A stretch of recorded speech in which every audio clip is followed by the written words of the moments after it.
اعوذ باللہ من الشیطان اللعین الرجیم بسم اللہ الرحمن الرحیم الحمد للہ رب العالمین الصلاة والسلام علی اشرف الانبیاء والمرسلین وعلی آلہ الطیبین الطاہرین المعصومین الذین اذہب اللہ عنہم الرجس وطہرہم تطہیرا اللہم صل علی فاطمۃ و ابیہا و بعلہا و بنیہا وسر المستودع فیہا ان تصلی علی محمد و آل محمد۔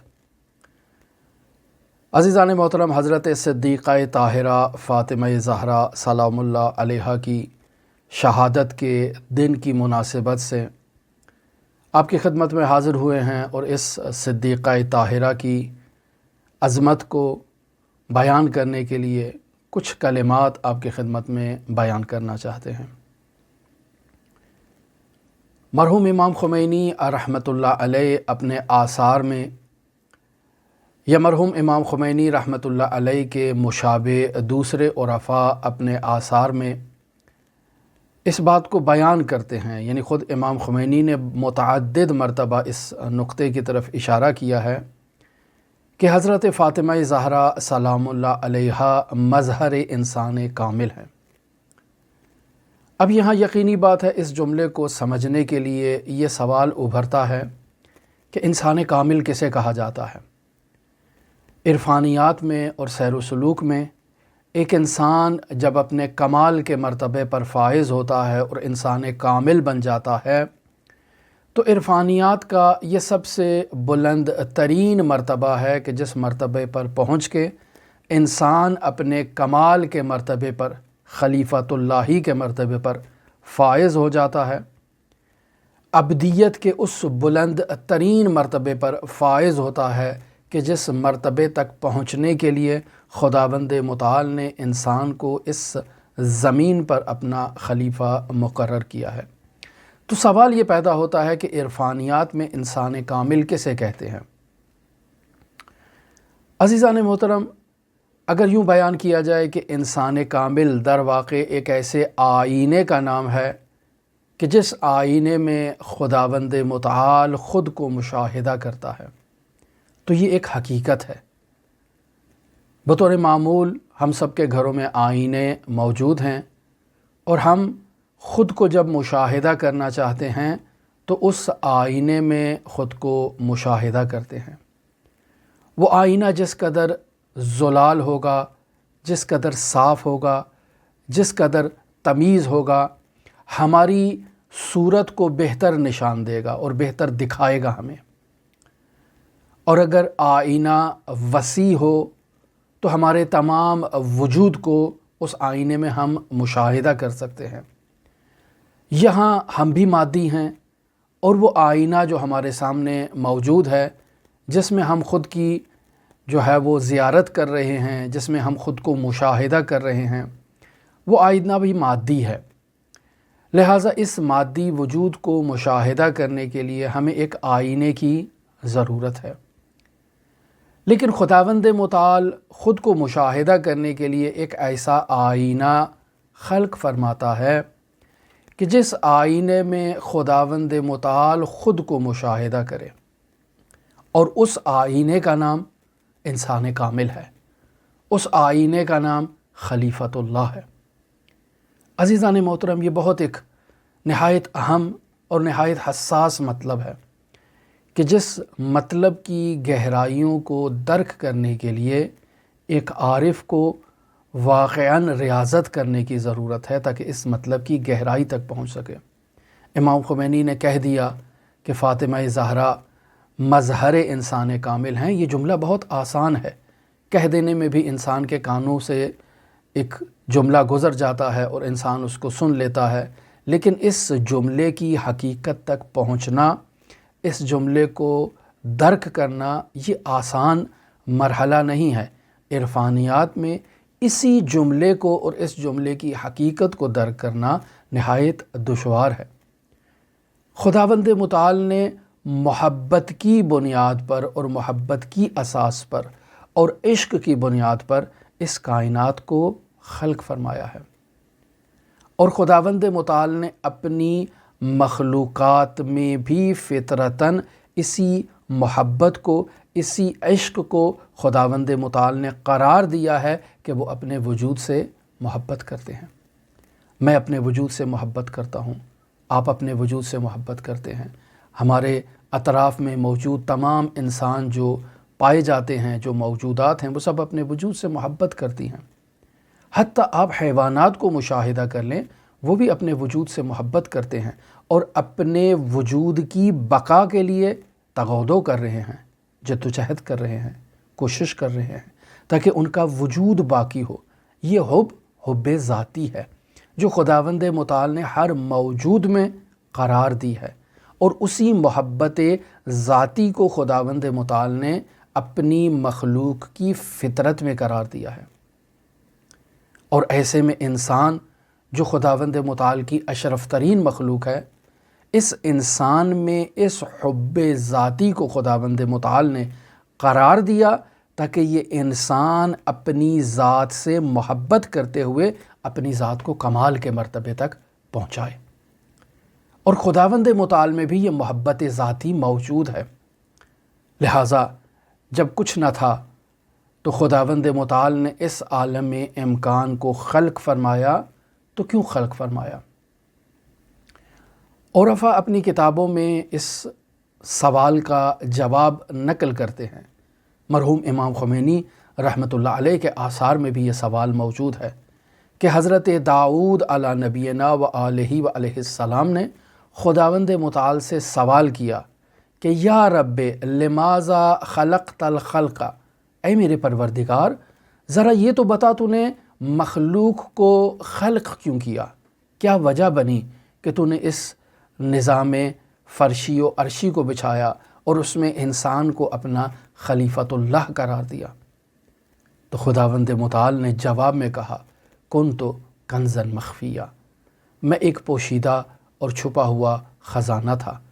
فاحببت ان اعرف، میں نے چاہا کہ میں پہچانا جاؤں۔ یہ وہ محبت اور عشق ذاتی ہے جو خداوند متعال کو اپنی ذات سے محبت ہے، اور خدا نے چاہا کہ میں پہچانا جاؤں۔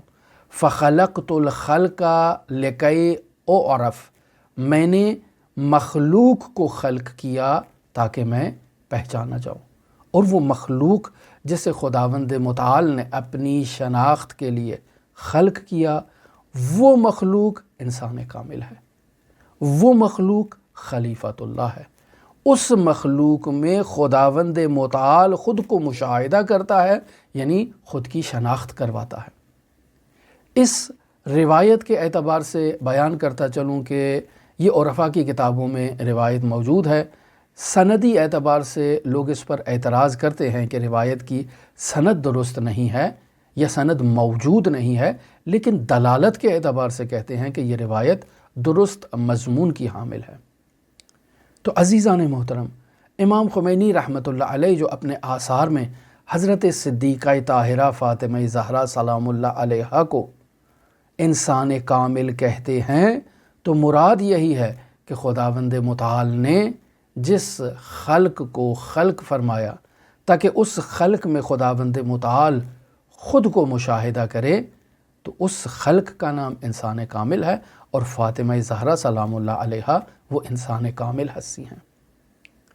پھر انسان کامل کو دیکھا جائے تو انسان کامل ایک ایسی موجود کو کہا جاتا ہے جو عالم غیب و شہادہ میں جامعیت رکھتی ہو، جو عالم ملکوت، عالم مثال میں جامعیت رکھتی ہو، اور اس میں یہ تمام عوالم جامع ہوں، ایسی ہستی کو انسان کامل کہتے ہیں، اور وہ ہستی فاطمہ زہرا سلام اللہ علیہا کی ہستی ہے۔ انسان کامل ایک ایسی ہستی کو کہتے ہیں کہ جو اس عالم امکان میں خداوند متعال کی سب سے بڑی آیت ہے، جسے آیت اللہ الکبریٰ کہا جاتا ہے۔ امام معصوم علیہ الصلاۃ والسلام بھی آیت اللہ الکبریٰ ہے۔ حضرت صدیقہ طاہرہ جو انسان کامل کی مظہر ہیں، وہ بھی صدیقہ ہیں، اور وہ آیت اللہ الکبریٰ ہے۔ اور انسان کامل کو اگر دیکھا جائے تو انسان کامل ایک ایسی ہستی کو کہا جاتا ہے جو خلافت الہیہ کے مقام پر فائز ہوتی ہے، اور وہ ہستی انسان کامل کی خلیفۃ اللہ ہوتی ہے۔ اور اللہ کا خلیفہ ہونا یہ کوئی معمولی بات نہیں ہے۔ پھر اگر انسان کامل کی تعریف میں بیان کیا جائے تو انسان کامل ایک ایسی موجود کو کہتے ہیں کہ جو خداوند متعال کے تمام اسماء اور تمام صفات الہی کی حامل ذات ہو، اس ذات کو انسان کامل کہا جاتا ہے۔ وہ ذات خلیفۃ اللہ ہی ہوتی ہے، اور وہ ذات حضرت صدیقہ طاہرہ فاطمہ زہرا سلام اللہ علیہا کی ذات ہے۔ ایسی ذات جب اس عالم امکان میں ہر موجود سے منقطع ہو جائے اور اپنے وجود کی گہرائیوں سے، اپنے وجود کے ذرے ذرے سے وہ خداوند متعال کی طرف متوجہ ہو، تو اس موجود کے ذرے ذرے سے ایاک نعبد و ایاک نستعین کی صدا آتی ہے۔ ہمارے لیے یہ الفاظ بہت آسان ہیں، ان الفاظ کو اپنی زبان پر جاری کرنا عزیزان محترم، لیکن ان الفاظ کی حقیقت کو درک کرنا یہ نہایت دشوار ہے۔ انسان اگر ریاضتیں کرے، محنت کرے، جد و جہد کرے اور ان عرفانی مباحث کو درست انداز میں سمجھنے کی کوشش کرے، تب جا کر اس کے لیے کچھ جھلک ان الفاظ کے معانی کی اس کے سامنے ظاہر ہوتی ہے۔ حضرت صدیقہ طاہرہ فاطمہ زہرا سلام اللہ علیہا کو مشاہدہ کرنا ہے تو رسول خدا صلی اللہ علیہ وآلہ وسلم کے فرامین کی روشنی میں مشاہدہ کریں کہ فاطمہ زہرا ایسی انسان کامل ہستی ہے کہ خاتم الانبیاء سے لے کر خاتم الاوصیاء تک ہر موجود اپنے تمام وجود کی حقیقت میں اس انسان کامل کی محتاج ہے۔ اور یہ بہت بڑا جملہ ہے عزیزان محترم۔ انسان کامل در واقع اس عالم امکان کا وہ دھڑکتا ہوا دل ہے کہ اگر یہ دل کی دھڑکن خاموش ہو جائے تو عالم امکان فنا ہو جائے، تمام موجودات ہستی جو ہیں وہ نابود ہو جائیں، وہ ختم ہو جائیں، اور ان میں سرور انبیاء حضرت خاتم الانبیاء محمد مصطفیٰ سے لے کر حضرت خاتم الاوصیاء صاحب العصر والزمان تک تمام موجودات کے وجود میں جو دل دھڑکتا ہے، جو ان کے وجود کی حقیقت کو حقیقت بخش رہا ہے، وہ حقیقت کا مظہر انسان کامل حضرت صدیقہ طاہرہ فاطمہ زہرا سلام اللہ علیہا ہے۔ لہٰذا اگر حضرت صدیقہ طاہرہ فاطمہ زہرا سلام اللہ علیہا اگر موجود نہ ہوں تو یہ عالم امکان نہ ہو، اور اگر فاطمہ زہرا سلام اللہ علیہا موجود نہ ہوں اور یہ عالم امکان خلق کر دیا جائے تو اس عالم امکان کی خلقت عبث اور لغو اور فضول ہو جائے۔ فاطمہ زہرا سلام اللہ علیہا اس عظیم ہستی کا نام ہے۔ آپ کہیں دلیل کیا ہے؟ وہی مشہور و معروف حدیث کہ جس کے بارے میں ہم پہلے بھی اپنی گفتگو میں ایک جگہ بیان کر چکے کہ ایسی حدیث قدسی جس نے ارباب دانش اور ارباب معرفت کو ورطۂ حیرت میں مبتلا کر رکھا ہے۔ اگرچہ اس حدیث کے اعتبار سے بھی علماء کہتے ہیں کہ اس کی سند ہمارے پاس موجود نہیں ہے، لیکن آپ دیکھیں کہ کیسے خداوند متعال اپنے حبیب کو مخاطب قرار دیتے ہوئے ارشاد فرماتا ہے، یا احمد لولاک لما خلقت الافلاق، اے احمد اگر آپ نہ ہوتے تو میں ان افلاق کو خلق نہ کرتا، ولولا علی لما خلقتک یا احمد، اے احمد اگر علی ابن ابی طالب کی ذات نہ ہوتی تو اے احمد میں آپ کو بھی خلق نہ کرتا، ولولا فاطمہ، اے احمد کی ذات اگر فاطمہ زہرا سلام اللہ علیہا نہ ہوتی لما خلقتکما، تو اے محمد میں آپ کو اور علی مرتضیٰ کو خلق نہ کرتا۔ تو بس یہاں سے معلوم ہوا کہ فاطمہ زہرا وہ انسان کامل ہیں، وہ دھڑکتا ہوا دل ہیں کہ جن کی دھڑکن کی بدولت محمد مصطفیٰ علی مرتضیٰ سے مہدی موعود تک ہستیاں اس فاطمہ زہرا کے وجود کی جنبش کی وجہ سے اور اس کی دھڑکن کی وجہ سے فاطمہ زہرا کے وجود کی بدولت ان موجودات کو وجود ملا ہے اور ان نورانی ہستیوں کو نور ملا ہے۔ لہٰذا مشاہدہ کریں، حضرت امام جعفر صادق علیہ الصلاۃ والسلام ارشاد فرماتے ہیں خلق نور فاطمہ قبل ان یخلق الارض والسماء، اللہ تبارک و تعالیٰ نے فاطمہ کے نور کو خلق کر دیا تھا اس آسمان و زمین کی خلقت سے پہلے خداوند متعال نے فاطمہ کے نور کو خلق کر دیا تھا۔ اور رسول خدا صلی اللہ علیہ وآلہ وسلم فاطمہ زہرا کو حوراء عنسیہ کہہ کر مخاطب کرتے ہیں۔ فاطمہ حورات عنسیہ خلقها اللہ عز وجل من نورہ قبل ان یخلق آدم، فاطمہ ایسی انسانی حور ہیں کہ جس کو خداوند متعال نے عز وجل نے اپنے نور سے حضرت آدم کی خلقت سے پہلے خلق کیا۔ تو بس معلوم ہوا کہ فاطمہ کی خلقت مقدم ہے، فاطمہ کی خلقت پہلے ہے۔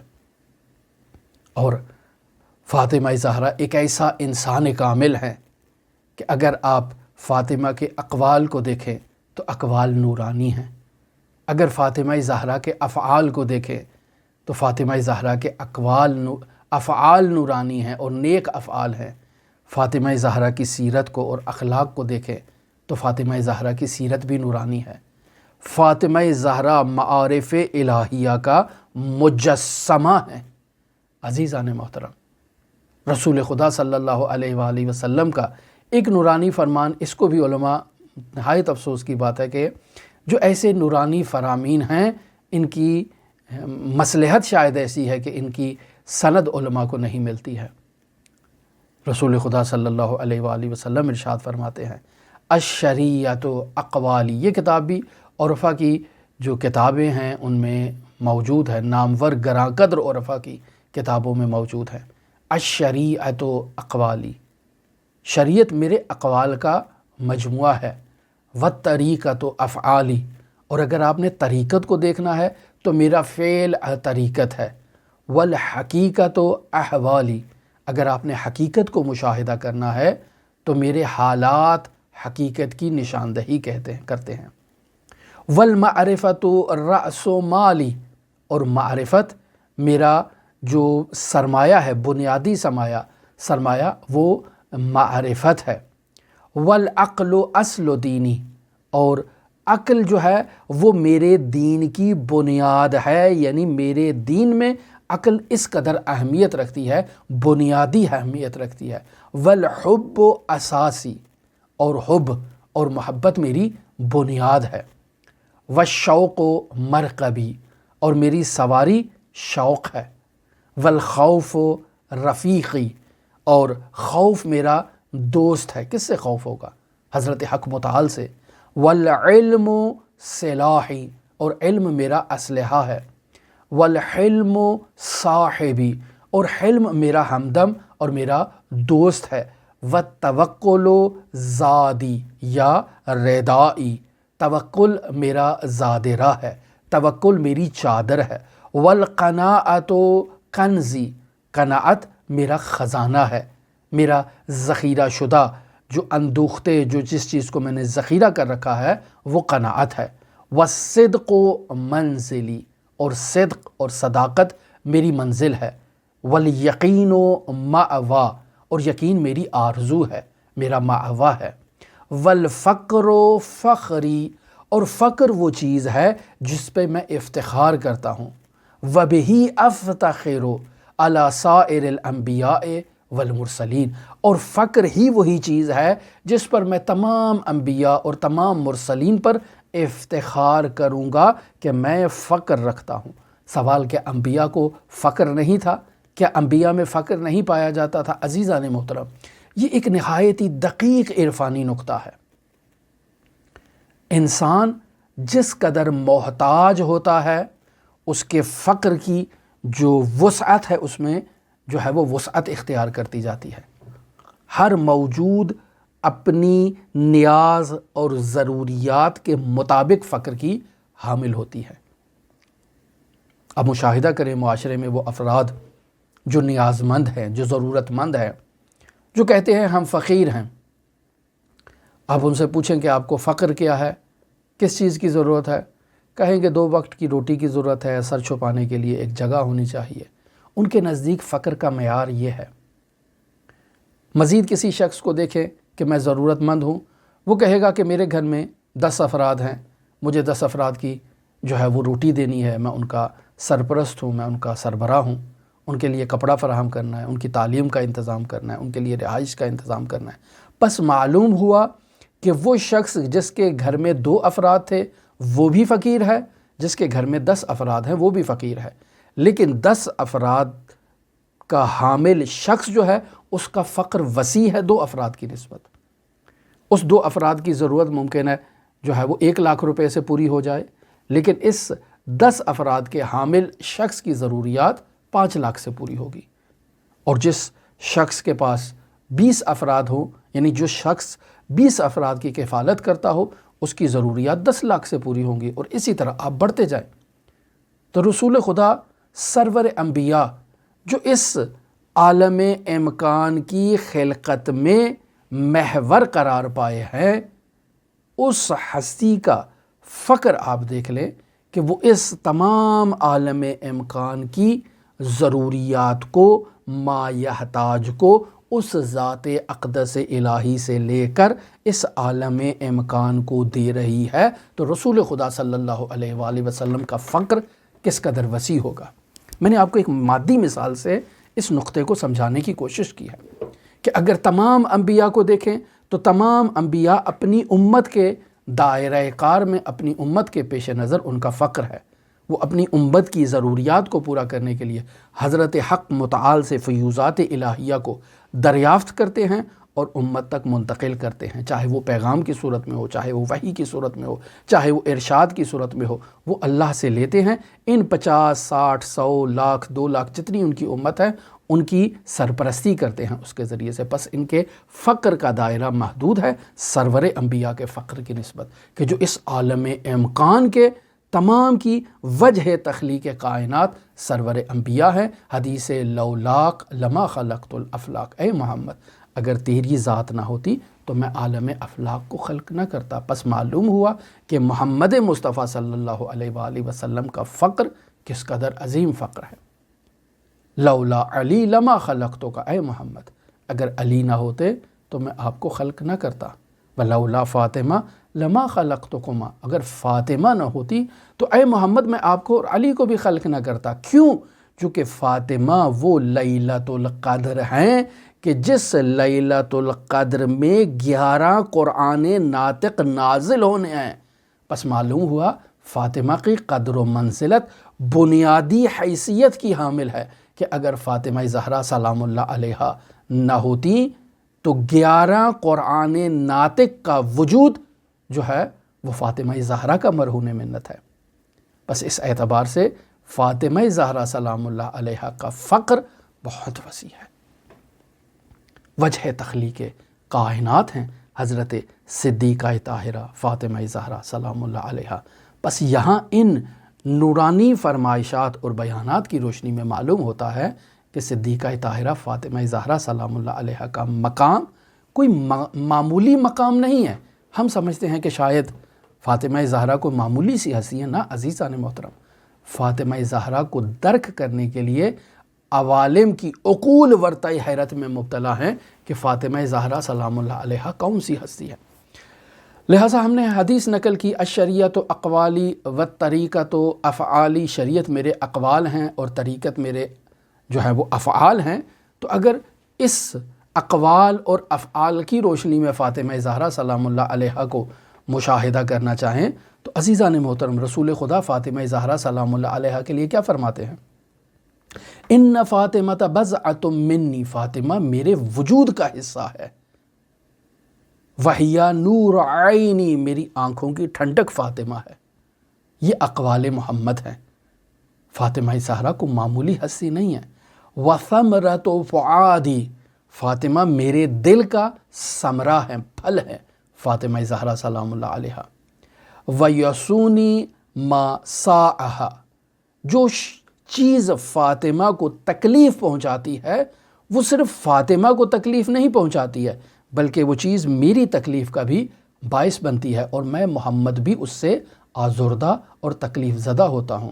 وَيَسُرُّنِي مَا سَرَّهَا، وہ چیز جو فاطمہ کو مسرور کر دے اور خوشحال کر دے، وہ چیز میری خوشحالی کا بھی اور میرے سرور کا بھی باعث بنتی ہے۔ وَإِنَّهَا أَوَّلُ مَن يَلْحَقُنِي مِنْ أَهْلِ بَيْتِي، اور فاطمہ زہرا وہ ہستی ہیں جو سب سے پہلے مجھ سے آ کر ملحق ہوں گی۔ بس معلوم ہوا فاطمہ زہرا سلام اللہ علیہا کے بارے میں رسول خدا صلی اللہ علیہ وآلہ وسلم کے اقوال، جن کے بارے میں الشریعۃ اقوالی کا رسول خدا کلمہ فرما رہے ہیں، تو فاطمہ زہرا رسول خدا کے وجود کا حصہ ہے، رسالت، وجود رسالت کا حصہ ہے رسول خدا صلی اللہ علیہ وآلہ وسلم کی۔ اور اگر رسول خدا صلی اللہ علیہ وآلہ وسلم کے افعال کو دیکھیں فاطمہ زہرا سلام اللہ علیہا کی نسبت، تو یہ روایت حضرت عائشہ سے نقل ہے کہ فرماتی ہیں ما رأیت احدا کان اشبہ کلاما وحدیثا من فاطمہ برسول اللہ صلی اللہ علیہ وآلہ وسلم، میں نے فاطمہ زہرا سلام اللہ علیہا سے زیادہ رسول خدا صلی اللہ علیہ وآلہ وسلم کے شبیہ اس کائنات میں کسی کو مشاہدہ نہیں کیا ہے کہ جو گفتار میں، جو کلام میں، جو انداز تکلم میں، جو بولنے میں، جس کا کلام رسول خدا کے کلام سے شباہت رکھتا ہے، وہ فاطمہ زہرا ہیں۔ اور پھر اسی حدیث کے ذیل میں فرماتی ہیں وَكَانَتْ إِذَا دَخَلَتْ عَلَيْهِ رَحَّبَ بِهَا وَقَامَ إِلَيْهَا فَأَخَذَهَا بِيَدِهَا وَقَبَّلَهَا يَدَاهَا وَأَجْلَسَهَا فِي مَجْلِسِهِ، یعنی جب بھی فاطمہ رسول خدا کی حضور میں شرف یاب ہوتی تو رحب بہا، رسول خدا اپنی مسند سے اٹھ جاتے، وقام الیہا، اور اٹھ کر چند قدم آگے بڑھتے فاطمہ زہرا سلام اللہ علیہا کے استقبال کے لیے۔ فاخذ بیدہا، رسول خدا فاطمہ زہرا سلام اللہ علیہا کے ہاتھ کو تھامتے، پھر وقبلہا، اور اس کے ہاتھ دست مبارک کو بوسہ دیتے، چومتے، وَأَجْلَسَهَا فِي مَجْلِسِهِ، اور اس کا ہاتھ کھینچ کر تھام کر لے کر آتے اور انہیں اپنی جگہ پر، اپنی مسند پر، اس مسند رسالت پر فاطمہ زہرا سلام اللہ علیہا کو بٹھاتے۔ اب عزیزان محترم، ان تمام جو عرائض میں نے آپ کی خدمت میں پیش کی ہیں، یہ تمام وہ نقاط ہیں جنہیں عرفاء نے اپنی کتابوں میں تحریر کیا ہے، من جملہ امام خمینی رحمۃ اللہ علیہ، جو نہایت ہی گراں قدر اور بے نظیر عارف ہیں۔ جب ان چیزوں کو ایک نہایت ہی عظیم الشان فیلسوف ہنری کوربن ان کا مطالعہ کرتا ہے اور ان کو پڑھتا ہے، اور یہ ہنری کوربن کون ہے؟ عزیزان محترم، ہنری کوربن ایک فرانسیسی جو فیلسوف ہے کہ جس نے فرانس کی یونیورسٹی میں فلسفے کی تعلیم حاصل کی ہے، جس نے ایم اے تک وہاں تعلیم حاصل کی ہے، اور پھر اپنے استاد سے حکمت اشراق شیخ شہاب الدین سہروردی کی کتاب کو لے کر باقاعدہ اس نے اس کا مطالعہ کیا ہے اور فلسفہ اسلامی سے، تصوف اسلامی سے آشنا ہوا ہے، اور پھر باقاعدہ دوسری جنگ عظیم کے دوران یہ ترکیہ آتا ہے، اور ترکیہ میں جو وہاں کے قدیمی کتاب خانے ہیں، چونکہ جنگ جہانی دوم تھی اور دوسری عظیم جنگ چل رہی تھی، یہ واپس فرانس نہیں جا سکتا تھا، وہیں ترکی میں یہ قیام پذیر ہوتا ہے، اور وہاں کی کتاب خانوں میں یہ شیخ شہاب الدین سہروردی کے آثار کو مطالعہ کرتا ہے۔ عزیزان محترم، فلسفہ دو طرح کا ہے، بلکہ تین طرح کا میں کہوں۔ ایک فلسفہ اشراق ہے جس کے بانی شیخ شہاب الدین سہروردی ہیں۔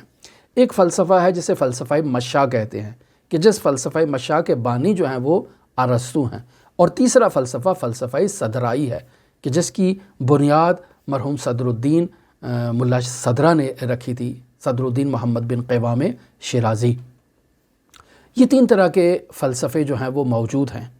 فلسفہ اشراق صرف عقلی جہت سے جو ہے وہ بحث کرتا ہے، اور معمولاً ارسطو کی یہ کیفیت ہوا کرتی تھی کہ جب وہ چلتے تھے تو چلتے چلتے جو ہے وہ اپنے شاگردوں کو درس دیا کرتے تھے، اور ان کے شاگرد یا مکتوب کیا کرتے تھے یا اپنے حافظے میں محفوظ کر لیا کرتے تھے۔ اسی وجہ سے چونکہ حالت مشی میں اور چلتے ہوئے یہ فلسفہ بیان ہوتا تھا، اس وجہ سے اس کا نام فلسفہ مشا پڑ گیا۔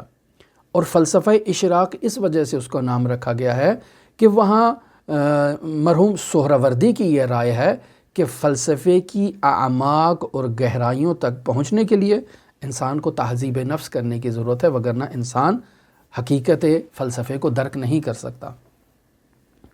لہٰذا شیخ اشراق نے زیادہ تہذیب نفس کی طرف توجہ دی ہے، اور صدرہ نے ان دونوں فلسفوں کو ملایا ہے اور ان دونوں کا امتزاج کیا ہے اور ایک انقلاب برپا کیا ہے فلسفہ اسلامی میں۔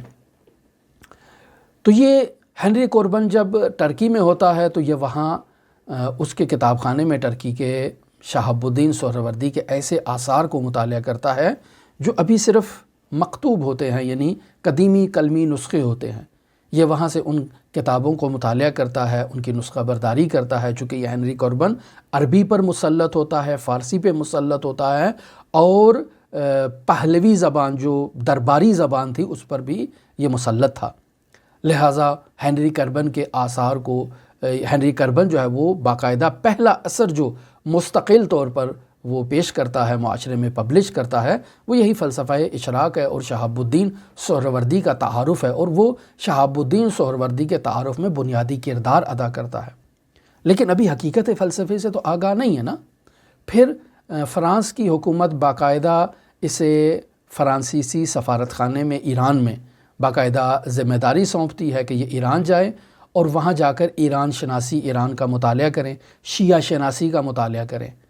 لہٰذا یہ ہنری کوربن باقاعدہ اس مسند پر آ کر بیٹھتا ہے جو سفارت فرانس میں ہوتی ہے۔ لیکن ہنری کوربن باقاعدہ وہاں فرانس کی یونیورسٹی میں بھی تدریس کیا کرتا تھا، پڑھایا کرتا تھا، اور یہاں تہران میں بھی وہ تہران یونیورسٹی کا پروفیسر تھا، اور شیعہ شناسی کے لیے باقاعدہ وہ مرحوم مفسر عظیم الشان قرآن علامہ محمد حسین طباطبائی رحمۃ اللہ علیہ اور عظیم الشان فیلسوف مرحوم رفیع قزوینی سے فیضیاب ہوتا رہا اور استفادہ کیا۔ مرحوم جلال الدین آشتیانی ایک عظیم الشان فیلسوف ہیں، مفسر عظیم الشان قرآن علامہ طباطبائی کے شاگرد ہیں، اس سے فیضیاب ہوتا رہا۔ اور علامہ طباطبائی اور اس ہنری کوربن کے درمیان جو مطالب کو نقل و انتقال کرنے کے لیے جو مترجم کا کردار ادا کرتے رہے، وہ بھی ایک نہایت ہی گراں قدر شخصیت تھیں جن کا نام اس وقت ابھی میرے ذہن میں نہیں ہے۔ تو ہنری کوربن وہاں سے علامہ طباطبائی رحمۃ اللہ علیہ سے باقاعدہ شیعہ شناسی کو سیکھتا ہے، اور علامہ طباطبائی اسے شیعہ شناسی اور شیعت کی تعلیم دیتے ہیں۔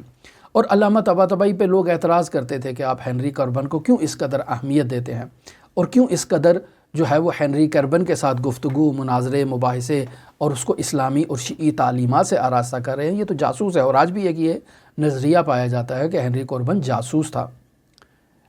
مرحوم مفسر عظیم الشان قرآن کہتے ہیں کہ سرزمین غرب میں یہی ہنری کوربن ہے جو آثار شیعت کو پھیلائے گا اور شیعت کا تعارف کروائے گا۔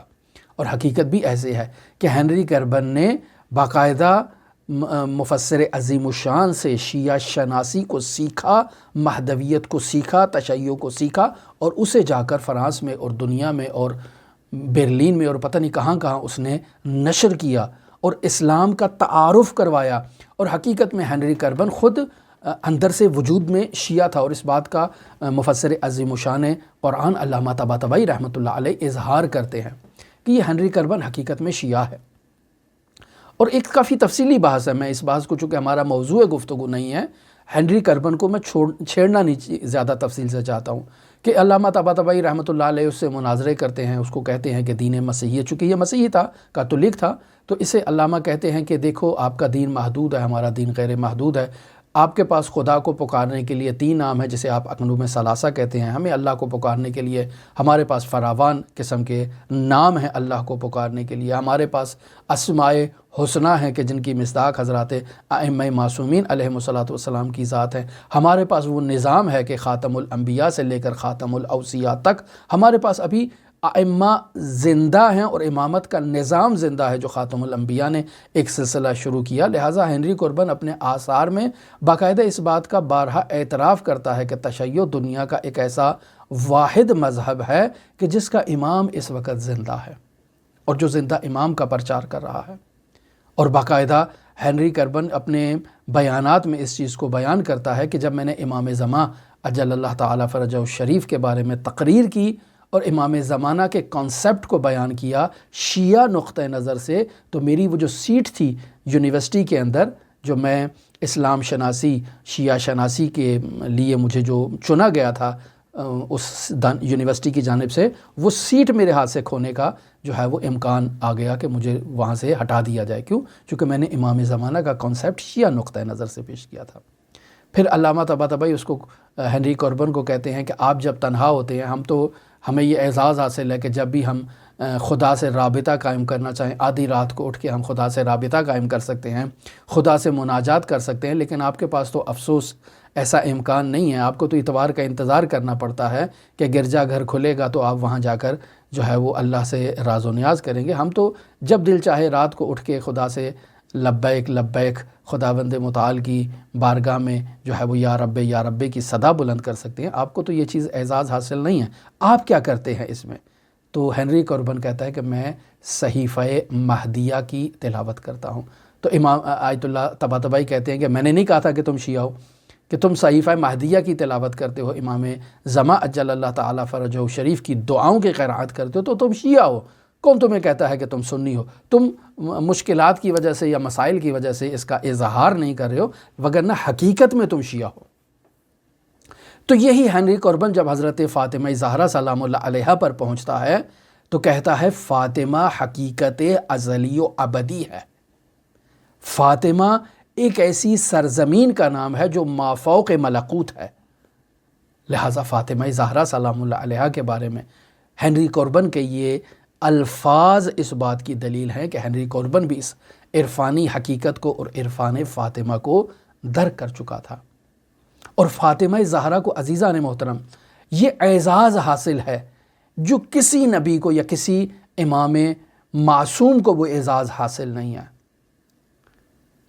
انبیاء کے بارے میں آپ پڑھتے ہیں یا آپ نے یقیناً اس چیز کا مطالعہ کیا ہوگا کہ جب ان پر وحی آتی تھی تو ہر روز تو وحی نہیں آتی تھی، پیغام آیا، بس اوقات انبیاء کو مہینوں انتظار کرنا پڑتا تھا، وحی کا سلسلہ رک جاتا تھا۔ حضرت خاتم الانبیاء محمد مصطفیٰ صلی اللہ علیہ وآلہ وسلم پر بھی ایسی روایات موجود ہیں کہ تسلسل کے ساتھ وحی نہیں ہوا کرتی تھی یا رابطہ برقرار نہیں ہوا کرتا تھا۔ لیکن فاطمہ زہرا سلام اللہ علیہا وہ ہستی ہیں جنہیں محدثہ کہا جاتا ہے، وہ ہستی جو باقاعدہ ملائکہ سے ہم کلام ہوتی ہیں، وہ ہستی جو اللہ کے فرشتوں سے گفتگو کیا کرتی ہیں۔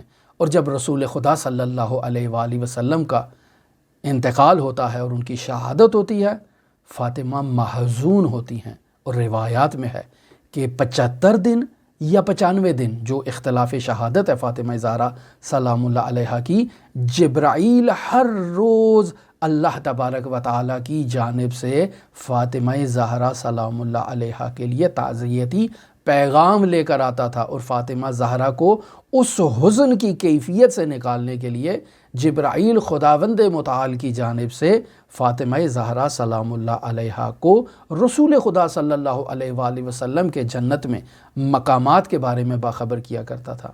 فاطمہ زہرا کی اولاد، فاطمہ زہرا کے شیعوں و محبین کے بارے میں باخبر کیا کرتا تھا کہ ان اولاد کے ساتھ کیا ہوگا، کس زمانے میں کون ہوگا، اور قیامت تک تمام اولاد کا احوال۔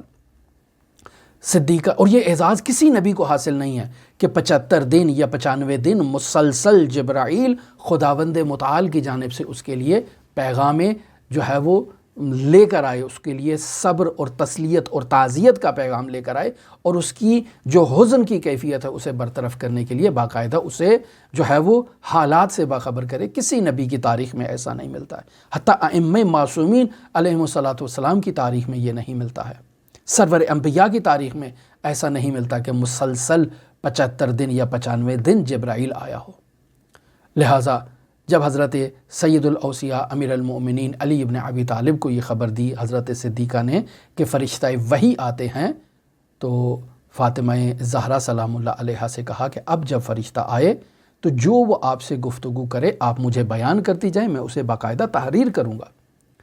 اور فاطمہ زہرا سلام اللہ علیہا ان تمام مطالب کو بیان کرتی ہیں، اور سید الاوصیاء انہیں باقاعدہ طور پر تحریر کرتے، جس مصحف کا نام مصحف فاطمہ ہے۔ عزیزان محترم، مصحف فاطمہ قرآن نہیں ہے، مصحف فاطمہ کوئی شریعت نہیں ہے، فاطمہ زہرا سلام اللہ علیہا کوئی نبی نہیں ہے۔ عزیزان محترم، یہ تہمت لگائی جاتی ہے شیعوں کے اوپر کہ شیعہ فاطمہ زہرا سلام اللہ علیہا کی نبوت کے قائل ہیں، ایسا ہرگز نہیں ہے۔ فرشتوں سے رابطہ قائم ہونا یہ نبوت کی دلیل نہیں ہے۔ پھر تو آپ حضرت مریم کو بھی نبی مان لیں، آپ تو حضرت موسیٰ کی والدہ کو بھی نبی مان لیں کہ جس کا باقاعدہ رابطہ فرشتہ وحی سے ہوا تھا۔ پھر تو آپ اس جو شہد کی مکھی ہے اس کو بھی نبی مان لیں، اس کو بھی خداوند متعال نے وحی کی تھی۔ بس آپ کہیں کہ مکھیوں میں ایک مکھی جو ہے شہد کی وہ بھی نبی ہے اور ہم اس کی نبوت کے قائل ہیں، کیوں؟ چونکہ اللہ نے اس پر وحی کی تھی۔ عزیزان محترم، یہاں ہمارے جو ہم سے جو اختلاف رکھتے ہیں ان کو تھوڑا ہوش کے ناخن لینے چاہیے، تھوڑا عقل سے کام لینا چاہیے۔ پیغام الہی کا مطلب صرف اور صرف وحی نہیں ہے۔ عزیزان محترم، وحی کو سمجھیں، پھر اس موضوع پر گفتگو کریں، چونکہ ہمارا موضوع نہیں ہے، اس پہ ہم مزید تفصیل سے گفتگو نہیں کرتے ہیں۔ فاطمہ زہرا سلام اللہ علیہا تک پہنچنا در واقع صراط مستقیم پر پہنچنا ہے۔ فاطمہ کے دامن کو تھامنا گویا کہ صراط مستقیم کو تھامنا ہے۔ حقیقت میں فاطمہ صراط مستقیم ہے، علی مرتضیٰ صراط مستقیم ہے، لیکن اگر اس کی بھی حقیقت کو دیکھا جائے تو یہ دونوں اس عالم امکان میں فاطمہ زہرا ہوں، محمد مصطفیٰ ہوں، علی مرتضیٰ ہوں، یہ سب صراط مستقیم ہیں، لیکن یہ سب صراط مستقیم در واقع آئینہ ہیں اس صراط مستقیم کا جو خداوند متعال ہے۔ لہٰذا عرفانی لحاظ سے اللہ تبارک و تعالیٰ کو صراط مستقیم کہا جاتا ہے، سیدھا راستہ۔ اہدنا الصراط المستقیم، ہمیں سیدھے راستے پر رہنمائی کر، یعنی ہمیں محمد مصطفیٰ کے، علی مرتضیٰ کے، فاطمہ زہرا کے راہ پر رہنمائی کر کہ جو تجھ تک ہمیں پہنچائیں گے، چونکہ تو صراط مستقیم ہے۔ پس فاطمہ زہرا سلام اللہ علیہا عزیزان محترم وہ ہستی ہیں کہ حتیٰ امام معصوم علیہ السلام کے لیے اسوہ حسنہ ہے۔ حضرت امام صاحب العصر والزمان مہدی موعود فرماتے ہیں، ان لی فی ابنۃ رسول اللہ صلی اللہ علیہ وآلہ وسلم اسوۃ حسنہ، میرے لیے رسول خدا صلی اللہ علیہ وآلہ وسلم کی شہزادی فاطمہ زہرا سلام اللہ علیہا میں اسوہ حسنہ موجود ہے۔ لہٰذا عزیزان محترم، سیر و سلوک عرفانی میں فاطمہ زہرا سلام اللہ علیہا کو بہت بلند مقام حاصل ہے کہ انسانوں کی عقول ورطائی حیرت میں مبتلا ہو جائیں فاطمہ زہرا کے مقام کی گہرائی کو درک کرنے سے۔ یا عصمت اللہ القبریٰ، یہ عصمت اللہ القبریٰ کی مصداق ہے، آیت اللہ العظمیٰ کی مصداق ہے، ایسی انسان کامل ہیں۔ اور عرفانیات میں عزیزان محترم، سیر و سلوک میں، عرفانیات میں اگر اس چیز کو مشاہدہ کیا جائے، میرے وہ تمام سامعین جو زندگی میں مشکلات میں مبتلا ہیں، مصائب میں مبتلا ہیں اور پریشانیوں میں مبتلا ہیں، اور بس اوقات ان مصائب، پریشانیوں اور مشکلات کے باعث وہ حوصلہ ہار جاتے ہیں، ان کا دل تنگ ہو جاتا ہے، وہ ہم سے کہتے ہیں، دعا کے لیے بھی کہتے ہیں، اور اس بات کا بھی ذکر کرتے ہیں کہ بالآخر ہمارے اوپر اتنی مصائب اور مشکلات کیوں ہیں؟ عزیزان محترم، آپ کے اوپر جتنی بھی مشکلات ہوں، فاطمہ زہرا سلام اللہ علیہا سے بڑھ کے مصیبت آپ نے نہیں دیکھی ہے۔ اور عرفانیات میں یہ بات نوٹ کر لیں، اس کو تمام عرفا نے لکھا ہے کہ ابتلا، بلا، مصیبت، آزمائش، یہ ایک عارف کے لیے ان کا ہونا نہایت ہی ضروری ہے۔ اگر انسان کمال چاہتا ہے، اگر انسان اللہ تبارک و تعالیٰ کا تقرب چاہتا ہے، تو اللہ کے تقرب کی راہ میں اسے آزمائشوں سے گزرنا ہے، مشکلات سے، مصیبتوں سے اور تکالیف سے عبور کرنا ہے۔ فاطمہ زہرا سلام اللہ علیہا ایک ایسی شہزادی ہے کہ جس نے 18 سال زندگی گزاری ہے، لیکن 18 سالہ جوان فاطمہ جب دربار سے آئی ہیں تو سر کے تمام بال سفید ہو چکے تھے۔ فاطمہ نے وہ مصیبت دیکھی ہے، لیکن فاطمہ زہرا سلام اللہ علیہا نے کبھی خدا سے شکایت نہیں کیا۔ یہ ضرور کہا ہے صبت علی مصائب لو انہا صبت علی الایام سرنا لیالیا، بابا آپ کے بعد میرے اوپر وہ مصیبتیں آئی ہے کہ اگر وہ دنوں پر پڑتی تو یہ راتوں میں تبدیل ہو جاتے۔ یہاں فاطمہ زہرا اپنے بابا سے ہم کلام ہیں اور اپنے بابا سے اس بات کا ذکر کر رہی ہیں کہ بابا بہت مصیبتیں آئی ہیں میرے اوپر، اللہم عجل وفاتی سریع، اللہ میری موت کو سریع قرار دے دے، جلدی مجھے موت لا دے۔ اس قدر فاطمہ زہرا سلام اللہ علیہا پہ مصیبت آئی ہے۔ بابا کے بعد فاطمہ زہرا سلام اللہ علیہا نے وہ مصائب دیکھے ہیں، اور صرف فاطمہ نے ان مصائب کو نہیں دیکھا ہے بلکہ قیامت تک شیعوں پر ہونے والے اور امت محمد پر ہونے والے تمام مصائب کو فاطمہ زہرا سلام اللہ علیہا نے مشاہدہ کیا ہے۔ فاطمہ زہرا سلام اللہ علیہا کی مظلومیت کوئی کم مظلومیت اور مصیبت نہیں ہے۔ ہماری دعا ہے کہ خداوند متعال ہمیں صدیقہ طاہرہ فاطمہ زہرا سلام اللہ علیہا کی عظمت کو، مقام کو، منزلت کو پہچاننے کی توفیق عطا فرمائے۔ خداوند متعال ہمارے ضمیر کو روشن کرے کہ ہم اس عظیم مظلومہ بی بی کی حقیقت کو پہچان سکیں، اس عظیم مظلومہ بی بی سے رابطہ قائم کر سکیں، توسل کر سکیں، راز و نیاز کر سکیں۔ ہماری دعا ہے کہ خداوند متعال اس مظلومہ بی بی کے منتقم فرزند مہدی موعود صاحب العصر والزمان کے ظہور میں تعجیل فرمائے اور ہمیں ان کے اصحاب و آوان و انصار میں شمار فرمائے۔ شہادت کا دن ہے، آپ تمام عزیزان کے لیے امام الرعوف امام علی ابن موسیٰ رضا کی بارگاہ میں جا کر آپ سب کی جانب سے پرسگو بھی ہیں، نائب الزیارہ بھی ہیں اور دعا کو بھی ہیں۔ اللہم صلی علی محمد و آل محمد وعجل فرج قائم آل محمد۔